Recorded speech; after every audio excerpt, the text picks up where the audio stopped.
Everybody, to the long rest. This is our second ever Creatures and Corridors podcast.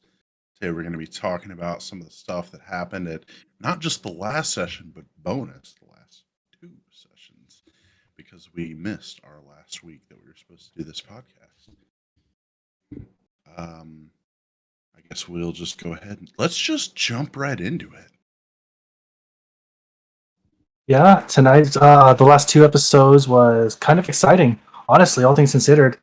First episode was a little bit of what's the right word for it?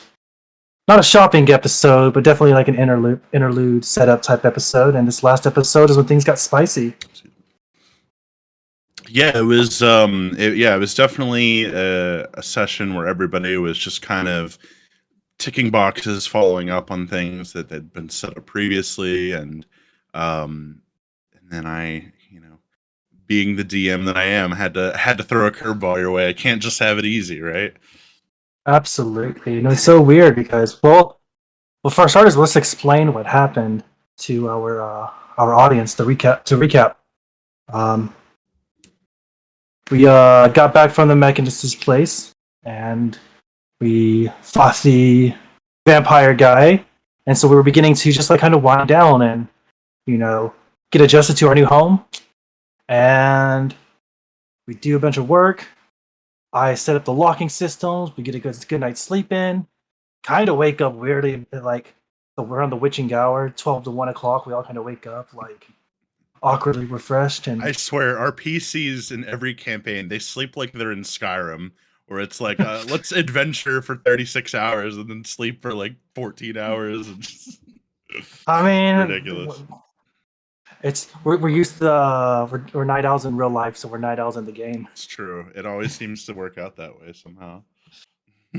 Yeah, and so so we got that message from the Mechanist about 12 to 1 a.m.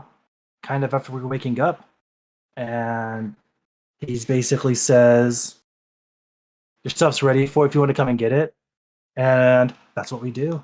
We each have different errands. We run a run, so we're like, all right, let's split up, get our stuff, meet back here, and then make a game plan. Contacted And Fulgor specifically, who had commissioned a droid. yeah, he wanted a droid, a little hill bot, I think, to follow him around, something like that. I don't know exactly what his plan is, but I'm sure we'll see it come through in possibly even next session. And He definitely. Go ahead. yeah, and then after that, Karo went to do some dealing and wheeling with um, his little clan, I guess, or maybe his people here. Touch base at home, yeah. Touch reason, right? Traded away his the really fancy lightsabers for some really sweet Mandalorian upgrades. Got himself a nice jetpack. What every And Mandalorian desires to have. Exactly. Now all it's missing is the cannon on his back, Right. and the rocket, I guess, is what it is. The rocket on his back, and he'll be ready to go.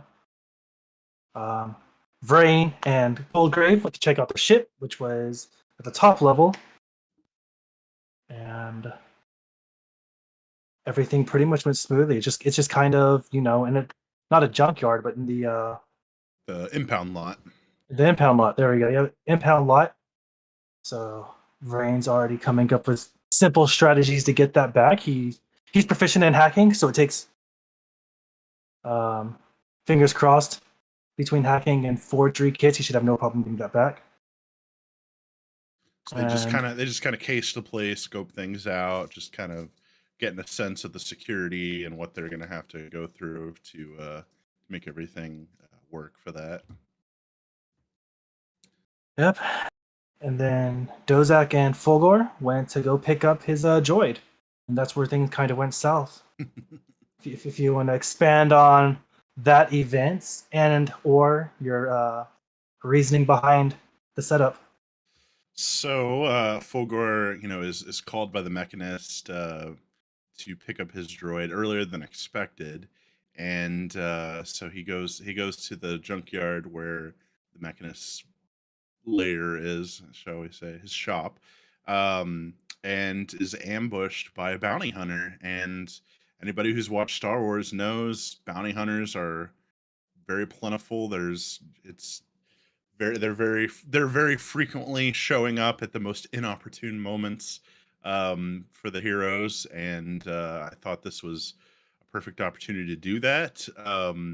I designed that encounter based around the entire party showing up, so only two members showing up certainly was problematic for them, as we all witnessed. They went down in like 2 rounds.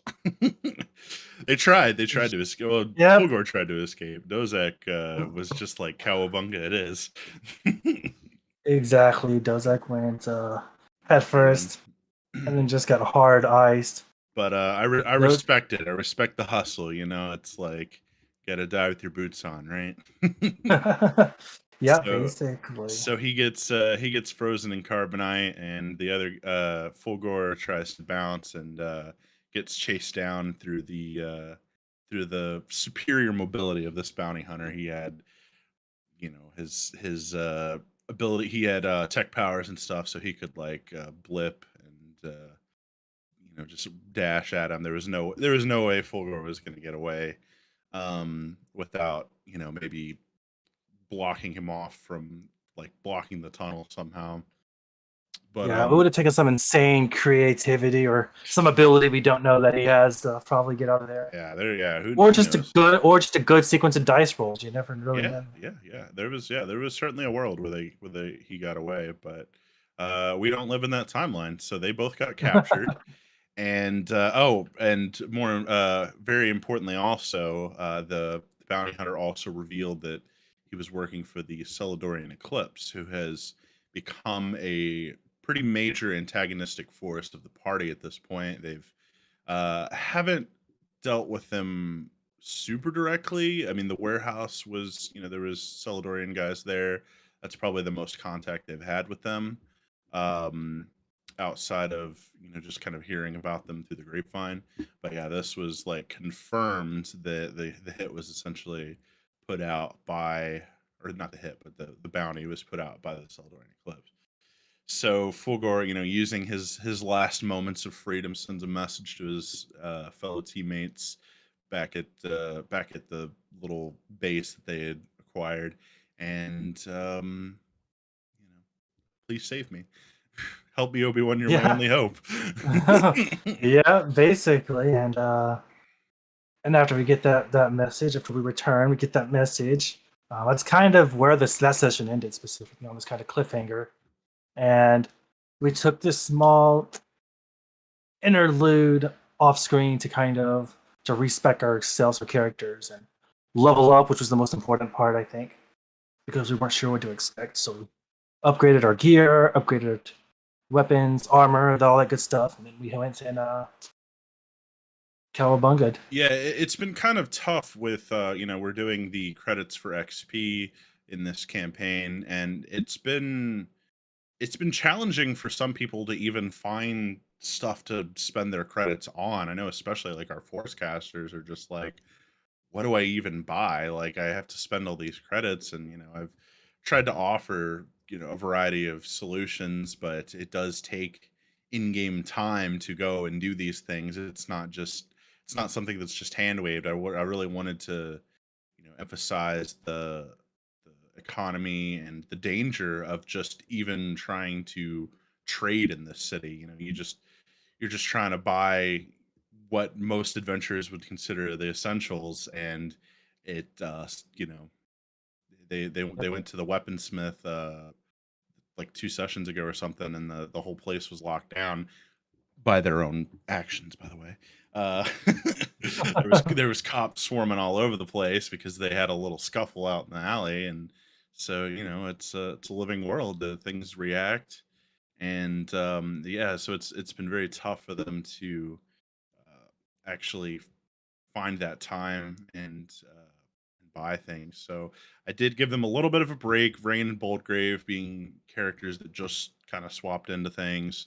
Um, but you know, maybe we'll circle back on that and actually see who they bought from before we leave Coruscant. Just to see what transpired. Uh, Caro would have bought from his Mandalorian. I don't know if he forgot or just maybe we just weren't like on the same wavelength. But when he went back during that kind of like that first session, uh, he probably would have just done that right then and there. Yeah, for sure. And then me and Polka both have our connections and our people here that we kind of our contacts here to move money around. So it's not like super unreasonable at all. We'll meet some contact for the Crimson Dawn possibly I know before we take there off. wasn't any enhanced items being bought, I don't think. So it was all pretty like stock over the counter type stuff. So I figured it'd be okay this What's it one time. called? There was like some enhanced stuff, just like the chassis and mostly the chassis. I think were the only enhanced items purchased. The main reason I did it was so that Connor and Anthony, who played Dozak and Fulgor, weren't sitting around for like 2 hours waiting. Like Yeah, I wanted the session to get to their characters like ASAP. So that was my whole. exactly. We just montage it away, getting strapped up. And sometimes you just gotta it. I feel like I've been pretty strict on the no, you have to buy everything on screen thing. So Yeah, but yeah, exactly. But when the party's split and you don't know how long it's gonna take, it's just jump into the action type thing. And speaking of jumping into the action, um, next session, all three of us kind of stroll back into the Mechanist's place. Caro hires a friend to help him out. Uh, Childhood friends, apparently. We have a super weird relationship. It's like they're like half brothers, but half enemies. seems to But explain half a lot like about Caro, for being honest.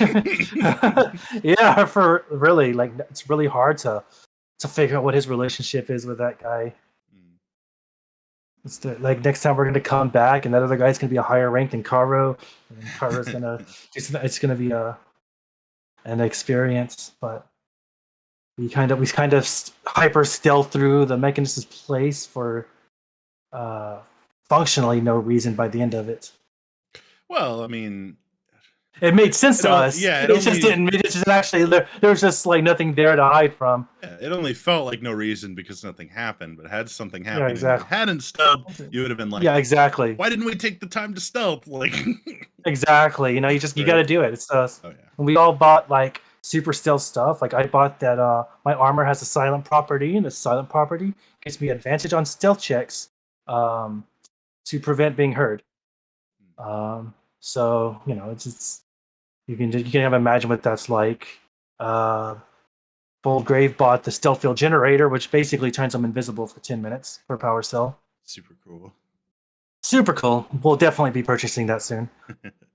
Yeah, it's a shame. It does. It didn't matter more in the particular session, but actually, you know what? No, it did matter because he was invisible when they walked in. So He was invisible when they walked in. He was able to get close to the Jujon basically clone. Simulacrum. Yeah, basically. Spoilers. Well, but if you haven't watched it, you should. Yeah, it was definitely. Yeah, if you're watching this podcast and you haven't been watching the stream, why are you even here? I mean, thank you, but also. For real. But yeah, so they bust in and Boldgrave's still invisible. Yeah, actually, that it didn't matter in the junkyard, but it definitely mattered once they got in there for sure.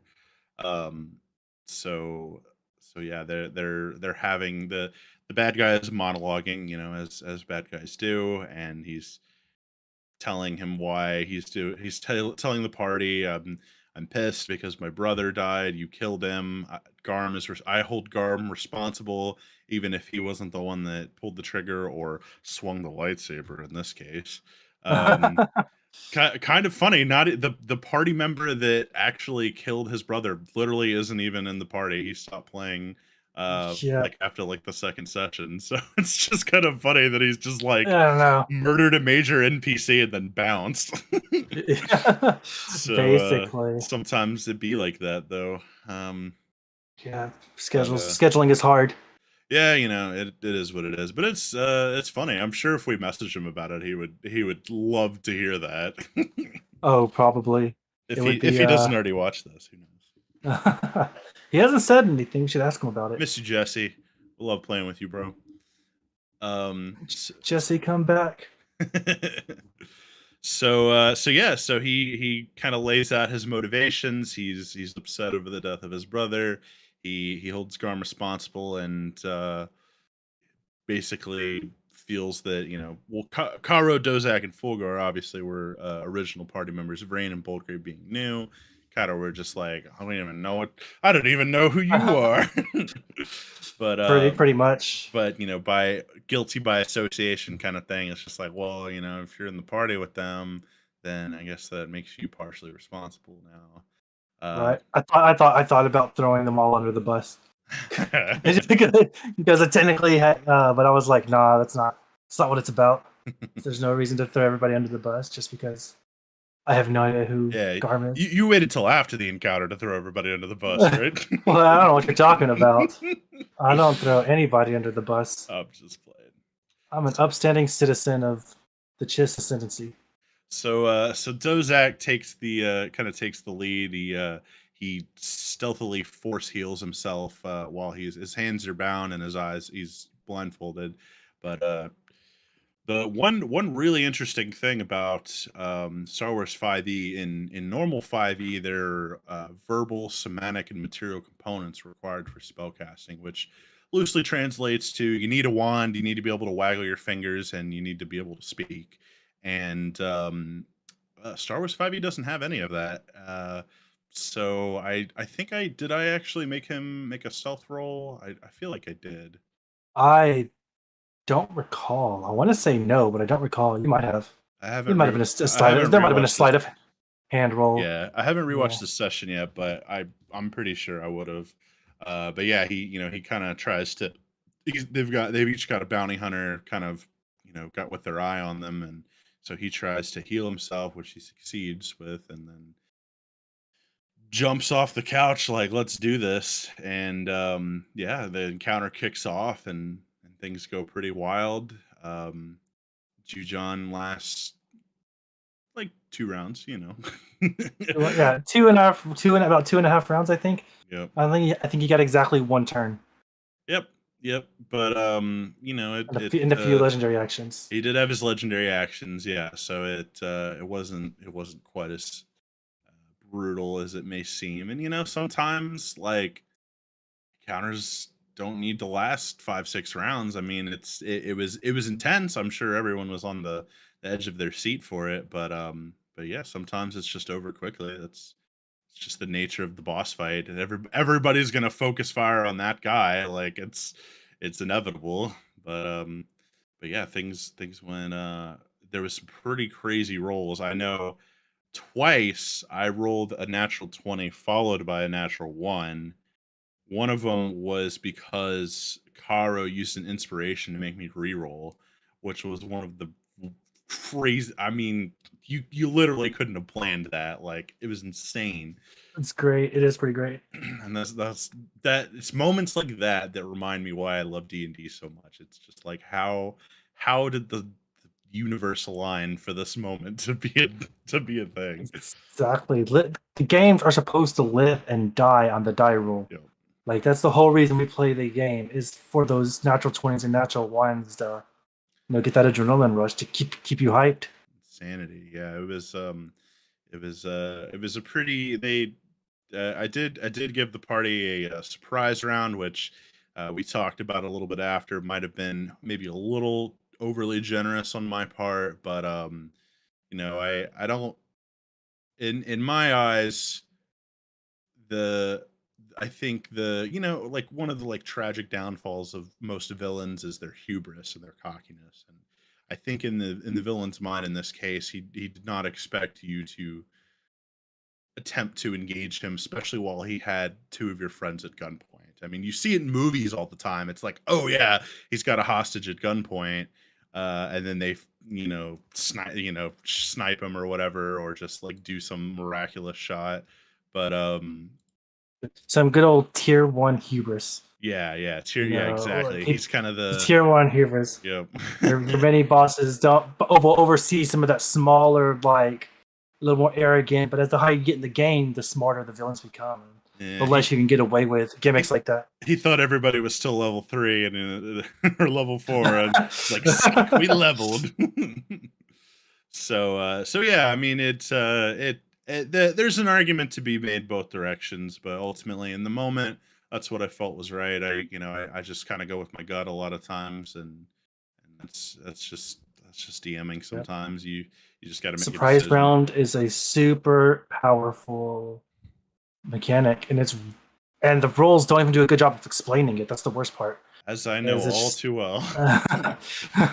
We've had many discussions over the past 4 or 5 years about surprise rounds and how do we get surprised and how do we trigger surprise rounds and how do we do both of those without, I don't know, it's just surprise rounds are difficult. You really got to like study those and like watch a bunch of other YouTube videos about the surprise rounds. Generally, well, hey, maybe we'll make a video about that soon. We could probably do a whole video on surprise. Yeah, probably a topic for another day. Yeah, surprise rounds are powerful. It's got to be. And then one of my other favorite moments too, personally, was the bounty hunter that actually had captured Dozak and Fulgor, was the one who had his gun trained on Fulgor, and he goes to take a shot at him, but ranged weapons and melee fire at disadvantage. So he's just like, oh yeah, I mean, this guy's not even wearing armor. Like I can just cap him right now. He's got 1 health. Like, and he goes to take the shot, and Fulgor shields as his reaction, boosting his AC by 4, which is kind of interesting because it's a flat 5 in regular 5e, but in this it scales with your. Well, it's Force Shield is a class feature. It's a class feature that he uses. It's a class feature. It's called Force Shield. It's basically the exact same thing, but I think it scales with your modifier. But it doesn't take up a spell known. Interesting. No, yeah, it takes up. I don't know how many times per turn he can use it, but I know it's one of his like class features. So yeah, so he boosts his AC by 4, and I don't know if I said it, but it literally like made him fail by like 1. Like it literally was just enough to get his AC to that point. So I just it's one of those moments that you can just picture so vividly. He's got his gun right there, and then it just misses at point blank range, like just plot armor the Force, just nope, pretty you ain't much killing me. Out of nowhere, just deflects it into nothingness, and it's just like so disappointing. And it's funnier, right? Because like the guy he used his ability called target attack, which means he gave up all his other attacks that turn, specifically to guarantee the hit, and then missed. Yep. If he would have had multi-attack, he probably would have hit with one of them. You would think. Yeah. But he blew it, and. Or he could have just stepped back 5 feet. It's not like I was risking an opportunity attack or anything. But that's just, again, I role play my bad guys just like I would role play an NPC, and sometimes they make really bad decisions. And that's just that's sometimes intentional, sometimes it's just literally me just as a human just being like, well, this is what he would do. I mean, right, and but bad guys don't usually live to learn from their mistakes. But when you're playing as a character, that guy did make a mistake. That guy was. He did. Yeah, he did. Most of them don't. So yeah, most of the time when you're playing a character, like you screw up like that, you're like never again. But when you're a bad guy, the character dies, and you're just like, well, doesn't matter anyways now. Yep. So definitely a recurring NPC to look out for coming back. I'm sure we'll see or hear from him again at some point in the future. Or maybe we'll hire him in the future. Who knows? Yeah. Boldgrave gave him his card, so we'll see. Exactly. It's anything's possible at this point. Did you have any other really favorite moments or spicy moments? I know I already took the best too. Well, we have spicy moments, yes. Wow. We had a huge threatening sequence against the Mechanist, and we grabbed the Mechanist, took all of his money, and hired him for our ship. And by hired, I mean we paid him with his life, and he works on our ship. Um, That was a shakedown if I've ever seen one. yeah, you should go back and watch it. It was some very intense threats by Boldgrave. Very brutal, but it worked. I had to resist. Not gonna lie, I had to resist the urge to make a bacon joke when Boldgrave threatened to throw him into the sun. It was I felt like that would be racially insensitive though. Ugnaught lives matter. And but yeah, so we took his money, and now I'm going to be stared down by the other three members of the party because he gave me 120,000 credits. 120,000 credits, and then I split it between me and Boldgrave. So now, some more tension. Yeah, we're a tense group. We're a tense group of individuals. I'm definitely sensing some tension that was heightened due to that exchange and lack of spreading the love. So I think most of the party were just kind of like, we just narrowly survived death, and this is a family matter. Let's not argue in front of the NPCs. Like, let's try to find somewhere else to have this conversation. This is now absolutely, not the time. But no matter what, I'll say this for like my own sake and whoever's listening, right? Like, no matter how much money I have, if I have enough money to help you level up, I'm going to help you level up. Like, that's the bottom line of like the conversations. Is I'm always, if I have money left over, I'm always going to make sure that you can level up. Or even if I don't have money left over, if I have to sacrifice a couple purchases, small purchases to make sure that you can get to your next level, I'm going to do that because that's good for everybody. Like, I'm not here to hinder your fun. I'm just here to, I'm going to be appropriately selfish. Yeah, right. Well, I mean, it's a world of bounty hunters and mercenaries, and it's exactly when you level up with experience, with money, it's you're fighting over experience. It's kind of like there's apparently a method online of experience gain where you get the experience for the kill. That so like if killing like a creature would give you 100 experience, whoever gets the final kill on it gets the full 100 experience. Oh dang!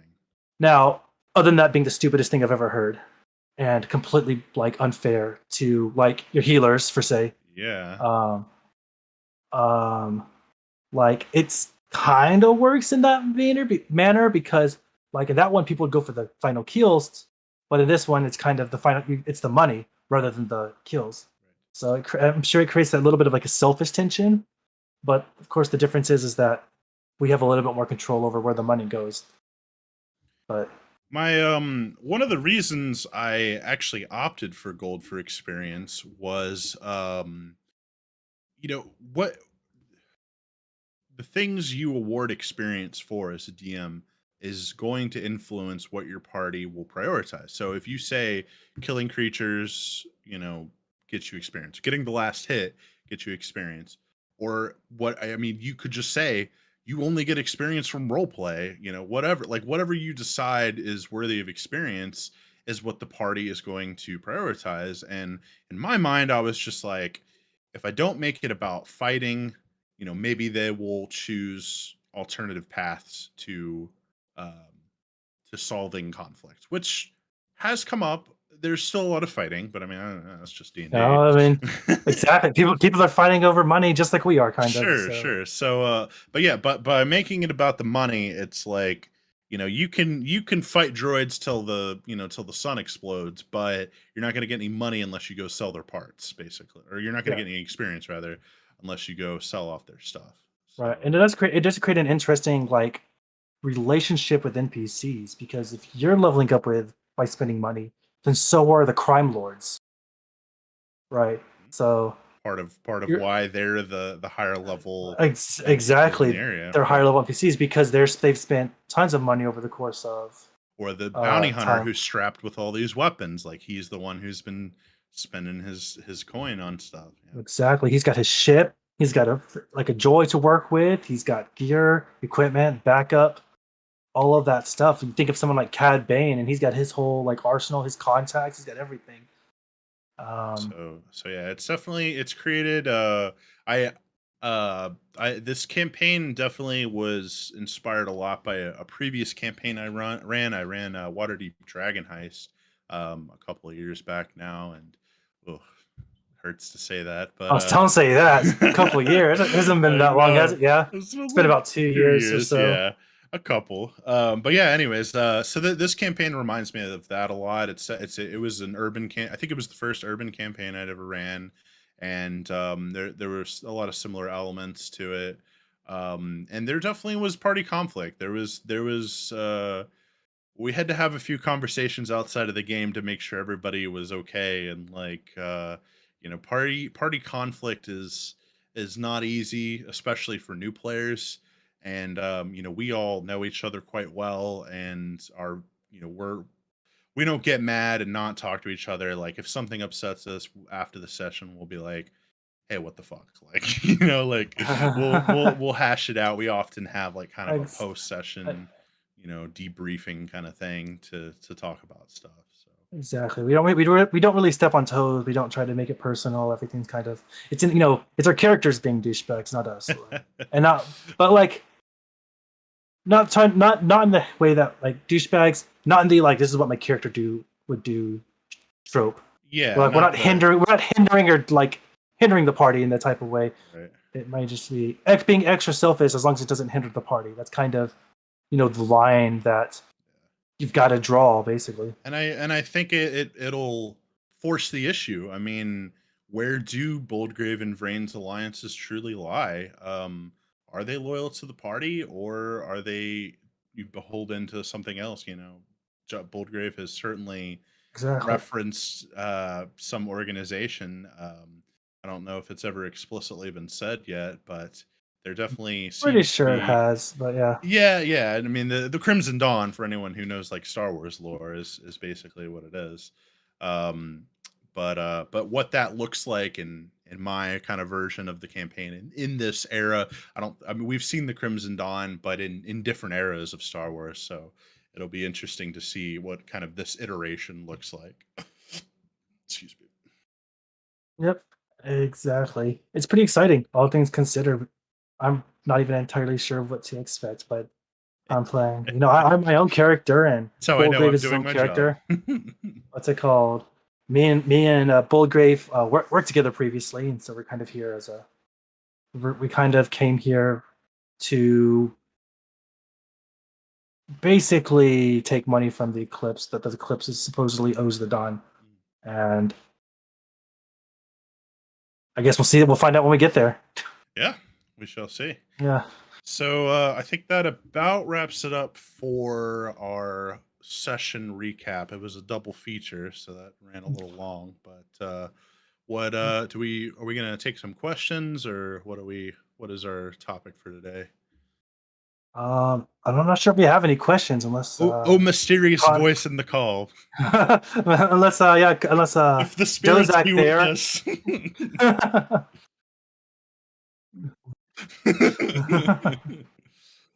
You got some questions or something for us?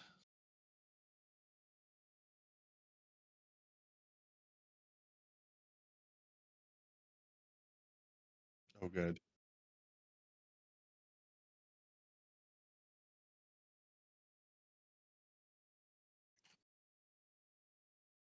Yep. Loved it.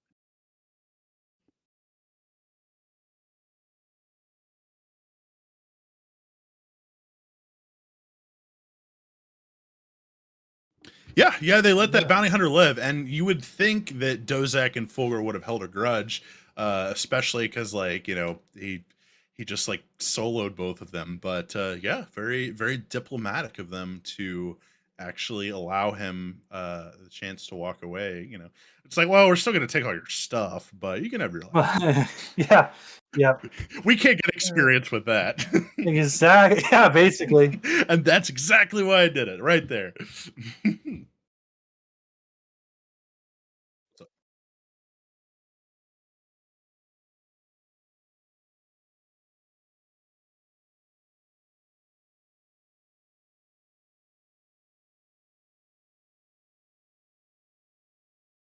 D&D next. I It was even remember that. before D&D Beyond. I do remember the starter kit, and I was kind of pulling that out a little bit. It was very fresh. I think D&D 5th edition had just came out, and I was like, guys, let's play a little bit. And I was at the time I was like super into Call of Cthulhu. That was when I mentioned in the last podcast I had started DMing Call of Cthulhu, and I was like, role playing, yeah. And then yeah, D&D next came out, and Kyle wanted to run. I'm like, fuck yeah, let's do it. I'm gonna make a druid. yeah, yeah, and then it turns out that he was using the wrong attacks modifiers on his. Oh, yeah. But I mean, Druids was it Shillelagh? He just turned into a bear and then just like No, punch everything. I would roll one of my attacks was 2 die 6 and the other is 1 die 8. But I think I was rolling 2 die 8 is the problem. That's why my attack did so much damage. His DPR was like insanely high above the parties, and of course, Druids come with that extra like 30 health per wild shape. So it's just like it's just like one boss for the bear, then one boss for the rest of the party. Circle of the Moon Druids are pretty gross, even when you're following the rules. Like... yeah, I know they really are. What were you gonna say, Connor?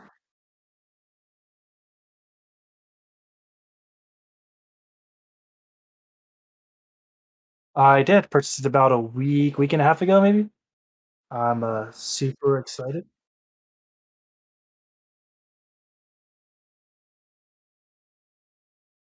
Speaking of deep dives, there's actually a deep dragon.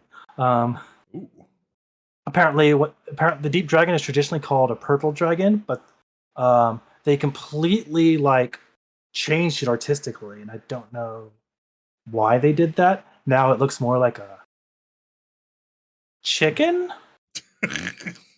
I don't know why they changed it because the old version maybe just looked too similar to the other ones, but I don't know. But it's actually got a lot of cool stuff. 2 new subclasses, both of those are pretty sweet. You can. I was building a character in my head at one point, and I think if there's like a monk path, because I think you can generate like 3 different breath weapons between the Dragonborn. There's the metallic Dragonborns have their normal breath weapon. Then they have like a special type of breath weapon that will knock them prone or stun them or something like that. And then the monks get a breath weapon as well.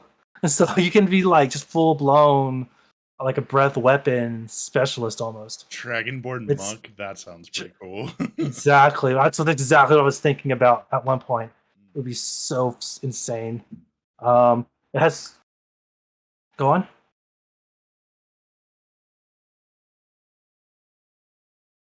Yeah, you really kind of embrace that like that higher being Dragonborn. But yeah, there's cool magic items. There's a whole new system of magic items in there. About it's called like horde items. And basically, what happens is the longer an item is in the horde, the more power it gains relative to the dragon. So kind of like the vestiges from Wildmount, they have like a similar effect for hordes. So it'll be like a baseline item, and it might be like +1 to like some saving throws, and like a young horde. But if you're in like an adult dragon's horde, it might have it's called like a awakened state, and it has like the awakened version, the slumbering version, and like whatever the other one is off the. So basically, it stacks as the more time it spends in the horde, the more powerful it becomes. No, that's vestige. Oh, whatever. I could double check real quick, but it's all right. Let's go. So it's really cool. They've got a really cool way of doing magic items. They have dragon blessings. Like if you kill a dragon or a dragon like helps you out, or like you can be like, you know what, instead of like this, I can like, boom, now you have like you can speak draconic and stuff just because I said so. You know, it's very, very warlock patrony, but you know, it just kind of really embraces the whole like dragons are just magical beings at the end of the day, and it's super exciting. Trying to think of any other like crazy stuff in there. They have full Draconomicon like breakdown, all the different dragon colors and kind of what their lairs look like. plot twists with or not plot twists, but like plot devices with horde types of effects that you might have. Can I Lares, just can lure I just actions. say that Dracononomicon is an excellent name for a metal band, by the way. I agree. uh, Uh, I'm especially pretty excited to see what you do with it. I haven't had a chance to really, crack into it. But in a campaign that we play, we don't play it on stream.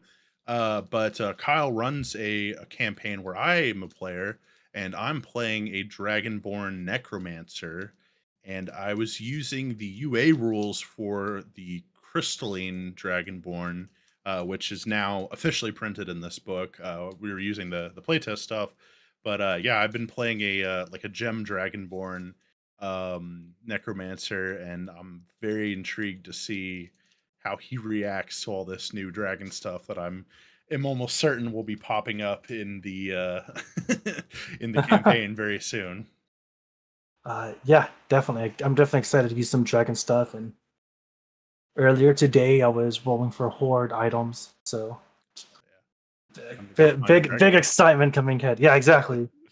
One step at a time, but super exciting stuff from the dragons. If you like dragons, and that's definitely the place to go. The Dragonborn buffs were essential because, well, now people are just excited to play Dragonborns Who because the doesn't like first time Dragonborns or dragons exactly for that you matter? read the Dragonborns to the player's handbook and you're just like, once per day breath attack. Yeah, That's it. That's all you get. And pretty you throw it away. unexciting. Yeah. This one's like, here's more breath attacks, but here's a little bit more extra stuff, and it just I really it's like not the breath attacks that inflict a condition, because like the damage is so like, and they tried to fix it with like scale